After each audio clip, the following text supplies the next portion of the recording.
मित्रों, एक ऐसा प्रश्न जो शायद आपने कभी नहीं पूछा। हम जीवन की महान घटनाओं, बड़े सत्यों और गहन आध्यात्मिक अनुभवों की तलाश में रहते हैं। हम ध्यान के लिए घंटों आसन पर बैठते हैं, प्रार्थना के लिए मंदिर, मस्जिद, गिरजाघर जाते हैं, योग मुद्राओं का अभ्यास करते हैं। लेकिन क्या आपने कभी सोचा है कि जीवन का सबसे साधारण, सबसे सहज और शायद सबसे छिपा हुआ क्षण, वह जिसे हम बिना किसी विचार के बस एक शारीरिक आवश्यकता समझकर निपटा देते हैं, वह भी ईश्वर से मिलने का एक द्वार हो सकता है? पैरामहंस योगानंद, एक ऐसे योगी और गुरु जिन्होंने पश्चिमी दुनिया को क्रिया योग का मार्ग दिखाया, उन्होंने एक अद्वितीय और चौंकाने वाला विचार दिया। पेशाब करना भी है ध्यान का एक रूप। यह कोई मजाक नहीं है, न ही यह किसी प्रकार की विचित्र बात है। यह अस्तित्व के सबसे गहरे रहस्यों में से एक को छूने की एक सूक्ष्म विधि है। यह वीडियो कोई हास्य वीडियो नहीं है, बल्कि जीवन जीने की एक पूर्णतः नई दृष्टि प्रस्तुत करने वाली एक श्रृंखला है। अगले 5 भागों में हम इस वक्तव्य की गहराई में उतरेंगे। हम समझेंगे कि यह सिर्फ एक क्रिया नहीं, बल्कि एक साधना कैसे है, इसमें किस प्रकार की सजगता की आवश्यकता है, यह हमारे शरीर, मन और आत्मा के बीच के संबंध को कैसे पुनर्स्थापित करता है, और सबसे बढ़कर यह हमारे दैनिक जीवन की हर गतिविधि को पवित्र और दिव्य कैसे बना सकता है। अगर आप वाकई अपने जीवन की गुणवत्ता को, अपनी चेतना के स्तर को एक ऊंचाई पर ले जाना चाहते हैं, तो यह श्रृंखला आपके लिए ही है। इस यात्रा में हमारे साथ बने रहिए। वीडियो को अंत तक देखिए, क्योंकि शुरुआत हैरान करने वाली है, लेकिन अंत आपको जीवन का एक नया सूत्र देकर जाएगा। और हाँ, अगर आपको लगता है कि यह ज्ञान और दृष्टि दूसरों तक भी पहुंचनी चाहिए, तो इस वीडियो को लाइक करिए, चैनल को सब्सक्राइब कीजिए और घंटी के आइकन को दबाना न भूलिए। और नीचे कमेंट में जरूर बताइए कि आपने पहली बार इस विचार के बारे में सुनकर क्या महसूस किया। हैरानी, उत्सुकता, या फिर आप इसे पहले से ही जानते थे? आपके कमेंट से हमें पता चलता है कि आप किसके तलाश में हैं। तो चलिए शुरू करते हैं। योगानंद जी का यह कथन दरअसल साक्षी भाव यानी विटनेस कॉन्शियसनेस की एक उच्च स्तरीय अवधारणा की ओर इशारा करता है। हमारा मन हमेशा भटकता रहता है। अतीत के पछतावे और भविष्य की चिंताओं के बीच वह इधर उधर भटकता रहता है। ध्यान का उद्देश्य इस भटकते हुए मन को वर्तमान क्षण में लाना है।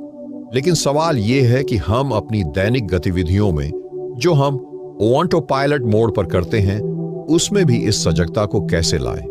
पेशाब करना एक ऐसी ही क्रिया है। यह पूरी तरह से शारीरिक और यांत्रिक लगती है। हम इसे बिना किसी विशेष ध्यान के करते हैं, कई बार तो मोबाइल फोन देखते हुए या और कुछ सोचते हुए। लेकिन योगानंद जी कहते हैं कि इसी ऑटो पायलट मोड को तोड़ने की जरूरत है। जब आप पेशाब करने जाते हैं, तब क्या आप वास्तव में वहां होते हैं? क्या आप उस पल के प्रति पूर्णतः सजग हैं, या फिर आपका मन कहीं और है? इस क्रिया को ध्यान का रूप बनाने का अर्थ है उस पल में पूर्णतः रहना, शरीर की उस सहज प्रक्रिया के प्रति जागरूक होना, उस सेंसेशन के प्रति सजग होना जो शरीर के अंदर और बाहर हो रही है। ये एक तरह की माइंडफुलनेस है। जिस तरह श्वास पर ध्यान लगाया जाता है, उसी तरह इस क्रिया पर ध्यान लगाना भी एकाग्रता का एक प्रोफाउंड अभ्यास है।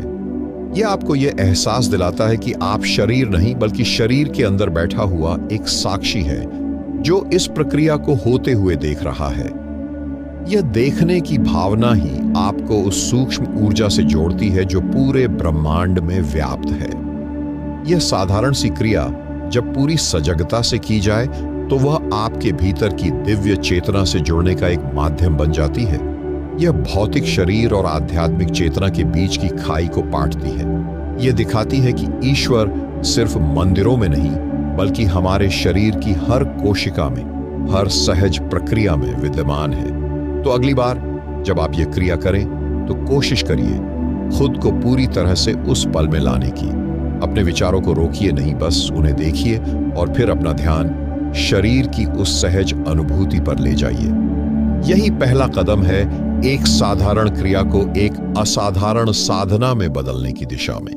लेकिन क्या वाकई एक इतनी सामान्य और शर्मिंदगी भरी समझी जाने वाली क्रिया को इतना गौरवपूर्ण दर्जा दिया जा सकता है?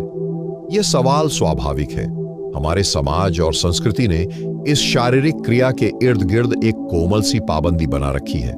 इसे निजी, वर्जित और कई बार अशुद्ध तक माना जाता है। तो फिर योगानंद जैसे महान संत इसे ध्यान का एक रूप कैसे घोषित कर सकते हैं? इसका उत्तर हमारी अपनी धारणाओं और शरीर को लेकर हमारी दृष्टि में छिपा है। दरअसल यह विचार हमें हमारे अपने ही शरीर के प्रति बनी एक गहरी मानसिक बंधन से मुक्त करने का एक साधन है। यह हमें सिखाता है कि ईश्वर की व्याप्तता सिर्फ बाहर के मंदिरों, मस्जिदों या चर्चों तक सीमित नहीं है, बल्कि यह हमारे भीतर, हमारे शरीर रूपी मंदिर के हर कोने में, हर क्रिया में विद्यमान है। समस्या शरीर की नहीं बल्कि हमारे नजरिए की है। हमने शरीर को दो हिस्सों में बांट दिया है।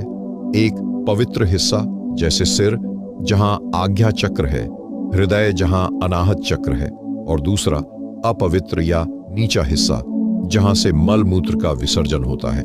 लेकिन आध्यात्मिक दृष्टि से शरीर एक समग्र इकाई है। यह प्रकृति की सबसे परिपूर्ण और जटिल रचना है। इसके हर अंग, हर प्रणाली का एक विशेष उद्देश्य और महत्व है। जिस तरह एक मंदिर में गर्भगृह होता है जहां मूर्ति स्थापित होती है, और एक द्वार होता है जहां से लोग आते जाते हैं, जहां चढ़ावा चढ़ाया जाता है और फिर विसर्जित किया जाता है। क्या द्वार गर्भगृह से कम पवित्र है? नहीं, दोनों का अपना अपना कार्य और महत्व है। ठीक उसी तरह हमारा शरीर भी एक मंदिर है।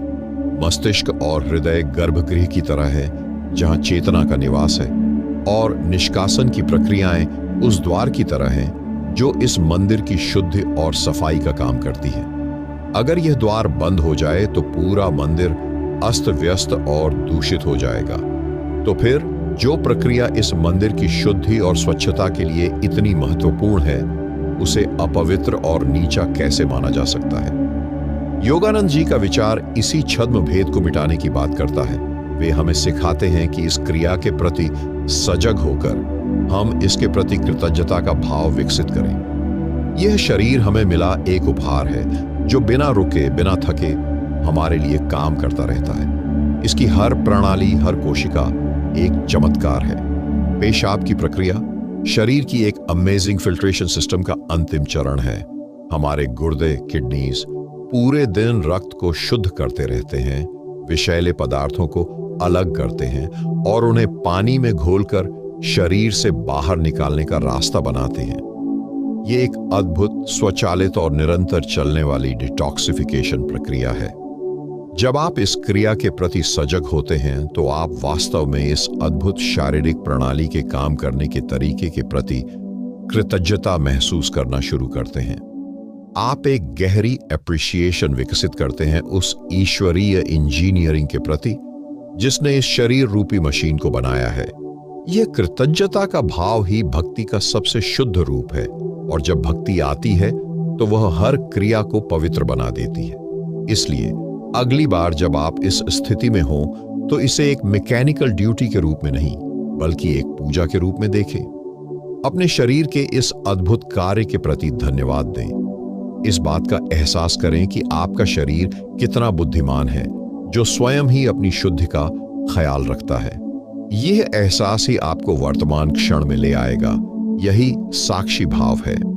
आप सिर्फ क्रिया नहीं कर रहे हैं बल्कि आप उस क्रिया को होते हुए देख रहे हैं। आप उसके पीछे वर्किंग इंटेलिजेंस को महसूस कर रहे हैं, और जब आप इंटेलिजेंस को महसूस करते हैं तो आप उस परम इंटेलिजेंस, उस परम चेतना से जुड़ जाते हैं जो इस पूरे ब्रह्मांड और आपके शरीर के पीछे काम कर रही है।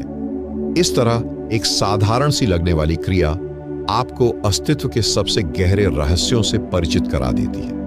यह आपको शरीर और आत्मा के बीच के झूठे भेद को मिटाने में मदद करती है और आपको समग्रता की अनुभूति कराती है। यही तो है आध्यात्मिक जीवन का लक्ष्य, टुकड़ों में नहीं बल्कि एक समग्र इकाई के रूप में जीना। इस पूरी अवधारणा को केवल एक दार्शनिक विचार तक सीमित समझना एक भूल होगी। यह केवल आध्यात्मिक दर्शन नहीं है, यह एक ऐसा सिद्धांत है जिसकी जड़ें विज्ञान, न्यूरोबायोलॉजी और मनोविज्ञान की ठोस जमीन में भी गहरे तक धंसी है। जब योगानंद ध्यान की बात करते हैं तो वे मन की एक टिडिंग अवस्था की ओर इशारा कर रहे होते हैं। एकाग्रता, सजगता और वर्तमान क्षण में पूर्णतः डूब जाने की अवस्था। और आधुनिक विज्ञान अब इस बात की पुष्टि करने लगा है कि ऐसी मानसिक अवस्थाएं हमारे मस्तिष्क और शरीर पर गहरा मापने योग्य प्रभाव डालती है। तो आइए इस अद्वितीय साधना को विज्ञान के नजरिए से देखते हैं और समझते हैं कि यह कैसे काम करती है। सबसे पहले मस्तिष्क की बात करें। जब आप किसी भी क्रिया को पूर्ण सजगता के साथ करते हैं तो आपका मस्तिष्क ऑटो पायलट मोड से बाहर निकलता है। हमारा दिमाग ऊर्जा बचाने के लिए आदतों और ऑटोमेटिक रूटीन्स का एक जाल बुन लेता है। पेशाब जैसी क्रिया इसी ऑटो पायलट का शिकार हो जाती है। लेकिन जब आप इसमें सचेतन रूप से ध्यान देते हैं तो आप मस्तिष्क के प्रीफ्रंटल कॉर्टेक्स जो सजगता, एकाग्रता और निर्णय लेने के लिए जिम्मेदार है, को सक्रिय कर देते हैं। साथ ही आप डिफॉल्ट मोड नेटवर्क DMN की गतिविधि को कम कर देते हैं। DMN वो नेटवर्क है जो तब सक्रिय होता है जब हमारा मन भटक रहा होता है, अतीत या भविष्य के बारे में सोच रहा होता है, चिंता कर रहा होता है या अपने बारे में सेल्फ रेफरेंशियल थॉट्स सोच रहा होता है। DMN का ओवर एक्टिविटी तनाव, चिंता और अवसाद से जुड़ा हुआ है। इसलिए इस साधारण सी सजगता के अभ्यास से आप अपने मस्तिष्क को एक अधिक शांत, केंद्रित और वर्तमान केंद्रित अवस्था में लाने का प्रशिक्षण दे रहे हैं। यह एक माइक्रो मेडिटेशन की तरह है। अब नर्वस सिस्टम की बात करें। हमारा ऑटोनॉमिक नर्वस सिस्टम 2 भागों में बटा है। सिंपैथेटिक तनाव की स्थिति के लिए, फाइट और फ्लाइट, और पैरासिम्पैथेटिक विश्राम और पाचन की स्थिति के लिए, रेस्ट एंड डाइजेस्ट। दैनिक जीवन का तनाव, जल्दबाजी और विचारों का अंतहीन सिलसिला हमें लगातार सिंपैथेटिक मोड में रखता है, जिससे कॉर्टिसोल जैसे स्ट्रेस हार्मोन्स बढ़ते हैं। लेकिन जब आप किसी क्रिया पर पूरा ध्यान केंद्रित करते हैं, खासकर एक ऐसी क्रिया जो शरीर से टॉक्सिन्स को बाहर निकालने का काम करती है, तो यह पैरासिम्पैथेटिक नर्वस सिस्टम को सक्रिय करने का एक शक्तिशाली संकेत बन जाता है। यह गहरी सांस लेने जैसा ही है। यह शरीर को एक संदेश भेजता है, अभी सेफ है, विश्राम करो, वर्तमान में रहो। इससे हार्ट रेट स्लो होती है, ब्लड प्रेशर नियंत्रित होता है और बॉडी का नेचुरल हीलिंग मोड सक्रिय होता है। यही कारण है कि इस तरह की सजगता तनाव कम करने में इतनी प्रभावी हो सकती है। ये शरीर के डिटॉक्सिफिकेशन प्रोसेस को और भी कारगर बना सकती है। जब आप तनाव मुक्त होते हैं तो शरीर की सभी प्रणालियां अधिक कुशलता से काम करती हैं। तीसरा, मनोविज्ञान का पहलू। कॉग्निटिव बिहेवियरल थेरेपी, CBT और माइंडफुलनेस बेस्ड थेरेपीज जैसी मॉडर्न साइकोलॉजिकल टेक्निक्स एक मूल सिद्धांत पर काम करती हैं। अपने थॉट्स और सेंसेशंस को बिना जजमेंट के ऑब्जर्व करना। यही प्रिसाइजली वही है जो योगानंद जी के इस अभ्यास में होता है। आप एक शारीरिक सेंसेशन को बिना यह लेबल किए कि यह अच्छा है या बुरा है, बस ऑब्जर्व करते हैं। आप उस पल के अनुभव का साक्षी बनते हैं। यह अभ्यास आपको अपनी कंडीशन्ड रिस्पॉन्सेस, स्वचालित प्रतिक्रियाओं से अलग होना सिखाता है। यह इमोशनल रेगुलेशन का एक पावरफुल टूल है।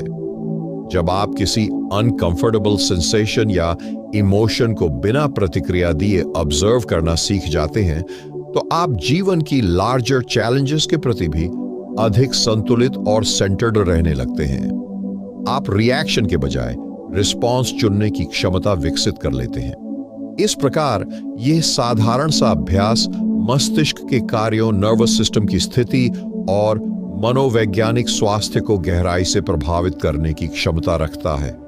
यह दर्शन नहीं, एक प्रैक्टिकल टूल है जो हमें अपने ओन बायोलॉजी और साइकोलॉजी के मास्टर बनने में मदद करता है। यह विज्ञान और आध्यात्म के मिलन का एक सुंदर उदाहरण है, जहां एक प्राचीन सत्य आधुनिक अनुसंधान की कसौटी पर खरा उतरता है। सिद्धांत को समझना एक बात है, लेकिन उसे अपनी दिनचर्या में धड़ल्ले से उतारना एक पूरी तरह से अलग कला है। अब तक हमने इस विचार की गहराई, इसके पीछे का दर्शन और विज्ञान को जाना, पर सवाल यह उठता है कि इसे अपने रोजमर्रा के जीवन में कैसे शामिल किया जाए, कैसे इस साधारण सी क्रिया को एक गहन आध्यात्मिक अभ्यास में बदला जाए, क्योंकि बिना अमल के सिर्फ ज्ञान एक बोझ बनकर रह जाता है। तो आइए अब हम इसके व्यावहारिक पहलू पर चलते हैं। यह कोई कठिन साधना नहीं है, ना ही इसमें घंटों बैठने की जरूरत है। बस थोड़ी सी सजगता और इच्छा शक्ति की आवश्यकता है। पहला और सबसे महत्वपूर्ण कदम है गति को धीमा करना। आज की भागदौड़ भरी जिंदगी में हम हर काम जल्दी निपटाना चाहते हैं, यहां तक कि शरीर की बुनियादी जरूरतों को भी। सबसे पहले इस आदत को तोड़ना होगा। जब भी आप शौचालय जाएं, वहां पहुंचकर एक गहरी सांस लें। अपने आप से यह कहें, अभी यहीं हूं, बस इसी पल में। यह छोटा सा संकल्प आपके मन को वर्तमान में लौटाने का काम करेगा। दूसरा चरण, संवेदनाओं पर ध्यान केंद्रित करना। अपना ध्यान बाहरी दुनिया से हटाकर अपने शरीर के भीतर की ओर ले जाए। उस संवेदना पर ध्यान दें जो इस प्रक्रिया के दौरान उत्पन्न होती है। बिना किसी लाग लपेट के, बिना किसी शर्म या झिझक के, बस उस फीलिंग को ऑब्जर्व करें। जैसे एक साइंटिस्ट एक प्रयोग को ऑब्जर्व करता है, वैसे ही बस देखें। न जज करें, न ही गुड और बैड का लेबल लगाएं, बस सेंसेशन को महसूस करें। तीसरा और सबसे गहरा चरण, कृतज्ञता का भाव विकसित करना। जैसे ही प्रक्रिया पूरी हो, एक पल रुके, अपने शरीर के उस अद्भुत तंत्र के प्रति धन्यवाद दें जिसने बिना किसी चेतन प्रयास के स्वतः ही शरीर की शुद्धि का काम किया। इस बात का एहसास करें कि यह क्षण भी जीवन का एक हिस्सा है और हर हिस्सा पवित्र है। इस भावना के साथ कि यह शरीर मेरा मंदिर है और मैं इसकी देखभाल कर रहा हूं। चौथा चरण, वापसी। जब आप कमरे से बाहर निकले तो उस सजगता और शांति के भाव को अपने साथ लेकर चलें। उसे पूरे दिन के कामों में बनाए रखने का प्रयास करें। यही तो इस अभ्यास का अल्टीमेट गोल है, पूरे दिन हर क्षण में सजग रहना। शुरुआत में मन भटकेगा, यह स्वाभाविक है। आपका ध्यान बार बार कल की मीटिंग या किसी और बात पर चला जाएगा। परेशान न हो। जैसे ही आपको एहसास हो कि मन भटक गया है, बिना सेल्फ क्रिटिसिज्म के बस उसे वापस वर्तमान क्षण में शरीर की संवेदना पर ले आए। यही तो मेडिटेशन का सार है। धैर्य रखें। यह एक मसल की तरह है जिसे रेगुलर प्रैक्टिस से मजबूत किया जाता है। एक दिन में नहीं, पर नियमित अभ्यास से यह सजगता आपकी सेकंड नेचर बन जाएगी और फिर आप पाएंगे कि सिर्फ इस एक क्रिया में सजगता का अभ्यास करने से आपकी पूरी दिनचर्या बदलने लगती है। आप खाना खाते समय, चलते समय, काम करते समय भी मोर प्रेजेंट एंड अवेयर होने लगते हैं। यह एक छोटा सा डोर है, एक वास्ट पैलेस ऑफ माइंडफुलनेस में प्रवेश करने का। इसे खोलने का साहस कीजिए और अंततः यह सब किस ओर ले जाता है? क्या सिर्फ एक क्रिया पर ध्यान देने भर से जीवन बदल सकता है? क्या यह सच में मोक्ष की ओर एक कदम हो सकता है? ये प्रश्न स्वाभाविक है। एक ऐसी दुनिया में जहां आध्यात्मिकता अक्सर जटिल राइट्स और रिचुअल्स, लंबे मेडिटेशंस और कठिन साधनाओं से जुड़ी हुई है, यह विचार की एक इतनी सामान्य क्रिया भी उसी लक्ष्य तक पहुंचा सकती है, आश्चर्यजनक लगता है। परंतु सत्य यही है, आध्यात्मिक यात्रा का अंतिम लक्ष्य है जागृति, और जागृति का अर्थ है हर क्षण, हर स्थिति में पूर्णतः जागृत रहना। यह वही है जिसे कैवल्य या मोक्ष कहते हैं। हर प्रकार के बंधन से मुक्ति, और बंधन सिर्फ बाहरी नहीं होते। सबसे गहरे बंधन तो हमारे अपने मन के बने होते हैं, अज्ञानता के, आदतों के, ऑटोमेटिक रिएक्शंस के। यह साधना, यह माइक्रो मेडिटेशन इन्हीं बंधनों को तोड़ने का एक सूक्ष्म लेकिन अत्यंत शक्तिशाली उपकरण है। यह आपको सिखाता है कि कैसे कर्ता के भाव से निकलकर साक्षी बना जाए। जब आप पूरी सजगता के साथ इस क्रिया को करते हैं तो आप एक साथ दोनों होते हैं, करने वाले और देखने वाले, और धीरे धीरे देखने वाला पहलू प्रबल होता जाता है। आपको एहसास होने लगता है कि मैं वह शुद्ध चेतना हूं जो इस शरीर और इसकी सभी क्रियाओं का साक्षी है। यही आत्म साक्षात्कार की दिशा में पहला कदम है। यह अभ्यास आपके जीवन के हर पहलू को पवित्र बना देता है। जब आप एक क्रिया को पवित्र दृष्टि से देखना सीख जाते हैं तो फिर दुनिया की कोई भी क्रिया छोटी या अपवित्र नहीं रह जाती। खाना बनाना, बर्तन धोना, झाड़ू लगाना, नहाना, ये सभी ध्यान का रूप बन सकते हैं। यही तो है कर्मयोग का सार, कर्म में ही ईश्वर का दर्शन। पैरामहंस योगानंद का यह विचार हमें यही संदेश देता है कि ईश्वर तक पहुंचने के लिए दुनिया छोड़ने की जरूरत नहीं है। ईश्वर यहीं है, इसी क्षण में, इसी स्थान पर, इसी शरीर में, हमारी सबसे साधारण क्रियाओं में भी। बस जरूरत है तो देखने की दृष्टि बदलने की, सजगता की। यही इस यात्रा का अंतिम सत्य है। यह साधना आपको भौतिक और आध्यात्मिक के बीच का भेद मिटाकर जीवन को एक समग्रता में देखना सिखाती है। यह आपको वह दिव्य दृष्टि देती है जहां हर चीज एक साथ सांसारिक और पवित्र है। यही जीवन मुक्त की अवस्था है, दुनिया में रहते हुए भी उससे मुक्त होना। तो अगली बार जब आप उस क्षण में हो तो याद रखें, यह सिर्फ एक शारीरिक आवश्यकता नहीं है, यह एक अवसर है अपने भीतर के दिव्यत्व को जागृत करने का, अपने वास्तविक स्वरूप को पहचानने का। यही इस श्रृंखला का सार है। इस ज्ञान को केवल अपने तक मत रखिए, इसे उन लोगों तक शेयर कीजिए जिन्हें जीवन की गहराई में उतरने की चाह है। इस वीडियो को लाइक करिए, चैनल को सब्सक्राइब कीजिए और बेल आइकॉन को दबाना न भूलिए ताकि आप ऐसे ही गहन ज्ञान से भरपूर कंटेंट को एक्सेस कर सकें। कमेंट में जरूर बताइए कि इस श्रृंखला ने आपके नजरिए को कैसे बदला। आपका एक कमेंट हमें आगे और भी बेहतर कंटेंट लाने के लिए प्रेरित करता है। धन्यवाद।